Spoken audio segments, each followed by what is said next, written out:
ভারতে তেলুগু সিনেমার জনপ্রিয় মুখ সামান্তা রোথ প্রভু বলিউডে কাজ করেছেন বটে, তবে তার ক্যারিয়ারের সিংহভাগই তেলুগুতে, আর সেখানে রেকর্ড গড়লেন অভিনেত্রী। তার মা ইন্তি বাঙ্গারাম প্রথম নারী প্রধান তেলুগু ছবি হিসাবে 100 কোটি রুপি আয় রেকর্ড করেছে।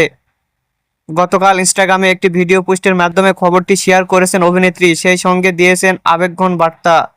ভিডিওটি শুরুতে দেখা যায় সামান্তা একা বসে আছেন, এমন সময় রাজনিধি মরু সামান্তার স্বামী একটি আইপ্যাড হাতে নিয়ে তার কাছে আসেন। কৌতূহলবশত সামান্তা সেটি আনলক করতে চোখে পড়ে একটি পোস্টার, যেখানে জানানো হয় মা ইন্তি বাঙ্গারাম বিশ্বব্যাপী 100 কোটি ক্লাবে প্রবেশ করেছেন। মুহূর্তে তার মুখে ফুটে ওঠে হাসি।